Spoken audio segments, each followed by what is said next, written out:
So mga kabisi, mayroon pala tayo ditong chichik na UPS. So pa-warranty to. So dahil under warranty pa siya. So chichik natin bakit wala siyang power. Pag sinaksak mo kasi siya, hindi siya nagkakaroon ng power. So tatry natin. Okay. Yung UPS natin 3-way tapos yung gamit natin 2-way lang. Yan. Yan kanyang yan yung kanyang output. Mayroon siyang bypass tapos fuse. Yan. So nawala yung niya pang replace na fuse. So meron naman tayong pang diyan, pang backup. So dapat sinaksak mo siya, dapat may power siya dito, kulay red. Pag sinaksak mo siya. So yun, saksak natin. So ito man saksak natin. Yan. Yan, nakasaksak na siya guys. Then wala siyang power yan. Wala siyang power.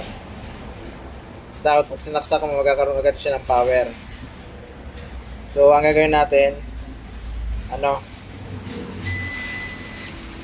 so ang gagawin natin, check natin to loob. Ay hindi, yung fuse muna. Yung fuse muna pala. Check mo muna yung fuse kasi mabilis lang naman palitan yan. So pagka okay naman yung fuse, check mo yung wire. Yan. So para ma-check yung wire, bubuksan mo to. So pero bago yan, ito muna, fuse. Yan. Okay. So alisin muna natin tong saksak. Tapos saka natin check yung fuse. Right. So kung wala kang flat screw, para dito, ito pwede naman to. Yan, pwede naman tong gamitin. Yan. Yan, pwede yan. Okay, alisin natin. Yan. Okay guys, so sunog nga yung fuse natin. Yan. Sunog nga.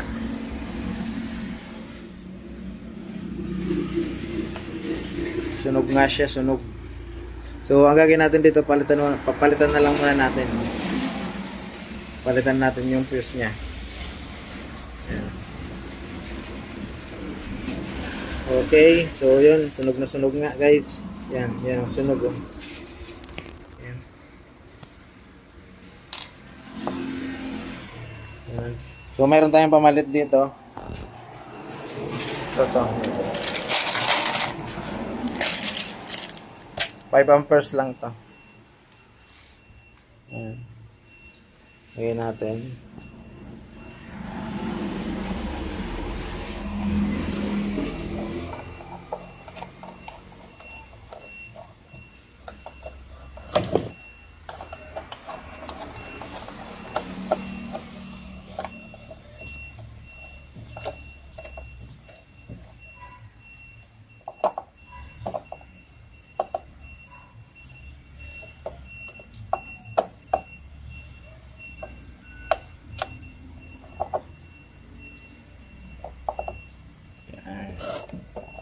Okay, subukan. Try na natin kung okay na nga.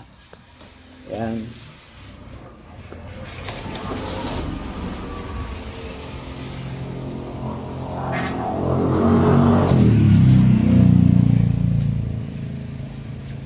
Okay, so okay na nga guys yan.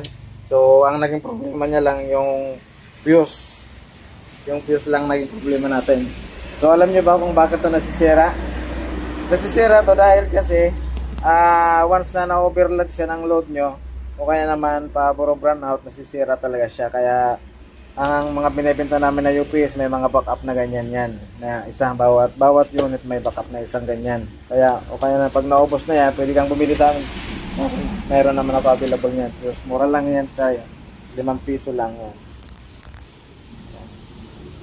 So yun na nga guys. So ito yung para sa computer, dalawa. Tapos yung isa naman printer o kaya naman router. Yan. Yung mga magagaan lang na dito, siguro mga 300-500 watts. Pwede na. Yan. Ito naman pag meron kayo unit na di naman nasisira agad pag nag-brownout out. Pwede masaksak dito kasi bypass lang naman to. Pwede dyan printer. Pero ano, yung printer kasi once na nagpe-print kayo biglang nag-brown out, mag-error yung printer nyo. Yan. So yan. Guys, may idea na kayo guys kung sakaling ganun yung issue ng UPS nyo. Ganun lang. Pagka ganun pa rin, ayaw pa rin mag-power, nagpalit ka na ng wire, nagpalit ka ng fuse, ganun pa rin, wala pa rin. So pwede mo na siyang dalhin sa doon sa tindahan na binilan mo, pa-warranty mo. Basta kailangan walang physical damage o hindi ba nasira yung wire. Ito, pagka napuksan mo na ito, mabubuid yung warranty. Kailangan doon sa fuse lang. Doon ka lang sa fuse mag-focus pag under warranty pa. Yan. Pag under warranty pa, sa fuse lang. Kasi mabubuid yung warranty niyan sa tindahan. Hindi nyo na pa-warranty, sayang. So yun guys, maraming salamat sa nag-request saka sa customer ng UPS nito. And thank you.